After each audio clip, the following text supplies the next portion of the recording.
ஐயா வாங்க, அம்மா வாங்க, தக்காளி வெங்காயம் வாங்க. ஆண்டி வீட்டுல எல்லாரும் எப்படி இருக்காங்க? இருக்காங்க. ஆண்டி கொஞ்சம் கடுப்பா இருக்கிற மாதிரி பேசுத.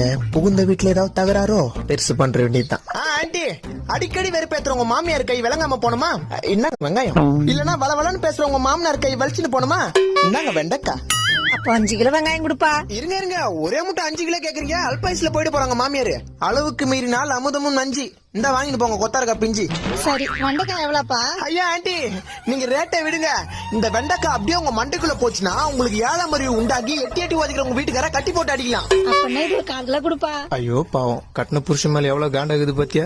அப்புறம் ஆண்டி உங்க மாமியார் மேல உங்களுக்கு ரொம்ப காண்டா? எப்பதான் சாக போகுதுன்னு தெரியல, சனியை முச்சுது. அப்படின்னாங்க 1 கிலோ கத்திரிக்காய் வாங்கி உங்க மாமியார் குழம்பு வச்சு குத்தீங்கன்னா ஒரே நாள ரத்தம் வந்து எடுத்து செத்துருவாங்க. அப்ப கொடுப்பா. இருங்க ஆண்டி, நீங்க அந்த 2வது ஸ்ட்ரீட்ல ஃபர்ஸ்ட் வீடு தானே? ஆமாப்பா. ஐயோ நேத்து தான் ஆண்டி உங்க மாமியார் 2 கிலோ கத்திரிக்காய் வாங்கி போனாங்க.